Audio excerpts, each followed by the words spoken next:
স্নেহের প্রতিদান। এই সিনেমাটা মুক্তি পেয়েছিল 2003 সালে। এই সিনেমাটা অ্যাকচুয়ালি একটা ইমোশনাল ফ্যামিলি সিনেমা। এই সিনেমাতে অভিনয় করতে দেখা গিয়েছিল প্রসেনজিৎ চ্যাটার্জি, রঞ্জিত মল্লিক, রচনা ব্যানার্জি, যিশু সেনগুপ্ত, লোকেশ ও আরও অনেককে। এই সিনেমাটা অ্যাকচুয়ালি একটা ফ্যামিলি ইমোশনাল সিনেমা, সেটা আমি প্রথমেই বললাম। এই সিনেমাতে আছে কিছু ইমোশনাল গান এবং আছে কিছু ইমোশনাল দৃশ্য এবং আছে কিছু অল্প অ্যাকশন দৃশ্য। এই সিনেমাতে গানগুলো বেশ সুন্দর হয়েছিল বলে আমার মনে হয়। আমি মুভিটার গল্প অবশ্যই আপনাদেরকে শোনাবো সংক্ষেপে। তো তার আগে সিনেমার আর কিছু তথ্য আপনাদের সঙ্গে শেয়ার করতে চাই। এই সিনেমাটা মুক্তি পেয়েছিল 2003 সালে, আর এই সিনেমাটা পরিচালনা করেছিলেন স্বপন সাহা। স্বপন সাহাকে অনেকে হয়তো আপনারা চেনেন না, এই যুগের জেনারেশনের ছেলেরা ও মেয়েরা, কিন্তু স্বপন সাহা হচ্ছে একজন ভালো পুরনো ডিরেক্টর। এই মুভিটা প্রডিউস করেছিল পবন কনরিয়া এবং এই সিনেমাটার সঙ্গীত দিয়েছিলেন অশোক ভদ্র। গানগুলো বেশ জনপ্রিয়তা পেয়েছিল বলে আমার মনে হয়। এই মুভিতে রঞ্জিত মল্লিককে দেখানো হয়েছে সকলের বড় দাদা হিসাবে, এবং রঞ্জিত মল্লিককে ফ্যামিলি সিনেমাতে বেশ ভালো লাগে, সেটা আপনারা অনেকেই জানেন। এই মুভিটার গল্প হচ্ছে, একটা বাড়িতে থাকে বড়দা এবং তার 3 ভাই, এবং থাকে তাদের বুড়ো এক পিসি। তো বড়দা সে কিন্তু তার ভাইদের মানুষ করার জন্য, ভাইদের যাতে কোনো সমস্যা না হয় তার জন্য সে কিন্তু বিয়ে করেনি। সে কিন্তু সেই ভাইদের নিজের ছেলের মতো করেই মানুষ করেছে, অনেক কষ্টে, অনেক সমস্যার মধ্যে দিয়ে।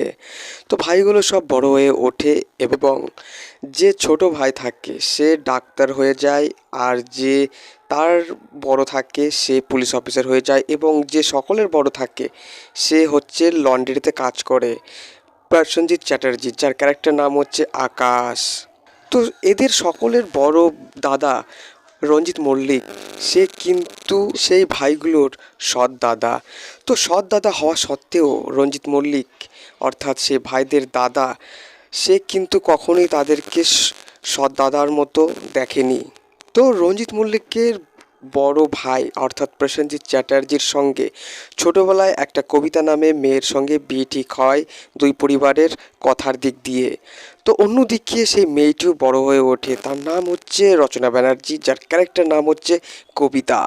তো কবিতার বাবা দীপঙ্কর দে, সে কিন্তু রঞ্জিত মল্লিকের কাছ থেকে কিছু টাকা নিয়েছিল ব্যবসা করার জন্য, দিয়ে পরে তারা কিন্তু ব্যবসায় উন্নতি ঘটায় এবং তারা কিন্তু হয়ে যায় অনেক মডার্ন এবং বড় লোক। তো রঞ্জিত মল্লিক সে যখন তার ভাইয়ের জন্য সেই বাড়িতে যায়, তখন গিয়ে দেখতে পায় সে বাড়িতে একটা অনুষ্ঠান চলছে। তো সেখানে দেখতে পায় দীপঙ্কর দে, অর্থাৎ সে কবিতা মানে রচনা ব্যানার্জির বাবা। তো তাকে দেখে দীপঙ্কর একদম খুশি হয়নি। রঞ্জিত মল্লিক তার ভাইয়ের বিয়ের কথা বলতে দীপঙ্কর দে সে কিন্তু তাকে অপমান করে এবং সে সেখান থেকে চলে যায়। দিয়ে ব্যাপারটা প্রসেনজিৎ জানতে পারে, দিয়ে প্রসেনজিৎ সে চাকর হয়ে সেই বাড়িতে যায় কাজের লোক হিসাবে। দেখতে যায় যে তার ভালোবাসার মানুষটি আজও কি সেরকম আছে না অনেক পাল্টে গেছে। তো সেখানে গিয়ে বুঝতে পারে সেই কবিতা একদম আলাদা কবিতা, সে অনেক বড় ঘরের মেয়ে এবং তার ব্যাপার সম্পূর্ণ আলাদা। তো তাকে দেখে সে কবিতা চিনতে পারে না, তার কারণ তারা অনেক ছোট থাকতে একে অপরের কাছ থেকে আলাদা হয়ে গিয়েছিল। অন্যদিকে রঞ্জিত মল্লিক সে কিন্তু জানে না যে তার বড় ভাই কোথায় গেছে। অন্যদিকে তারই মেজ ভাই অর্থাৎ লোকেশ, সে কিন্তু একটা মেয়েকে ভালোবাসে এবং সে পুলিশ অফিসার হয়ে যায়। দিকে তার ছোট ভাই যিশু সেনগুপ্ত, সেও কিন্তু একটা মেয়েকে ভালোবাসে এবং সেই মেয়েটির বাবার সঙ্গে তাদের দাদার একটা শত্রুতা থাকে।